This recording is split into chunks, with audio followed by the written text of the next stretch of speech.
yan yung ano nila, swimming pool. So pag may events, yan, dito sila. Ito, swimming pool again for kids and kids at heart.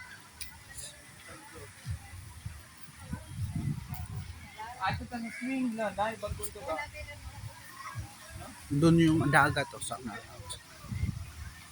Yan.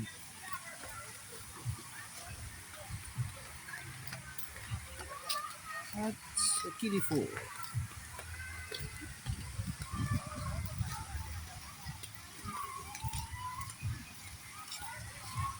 Inflatable.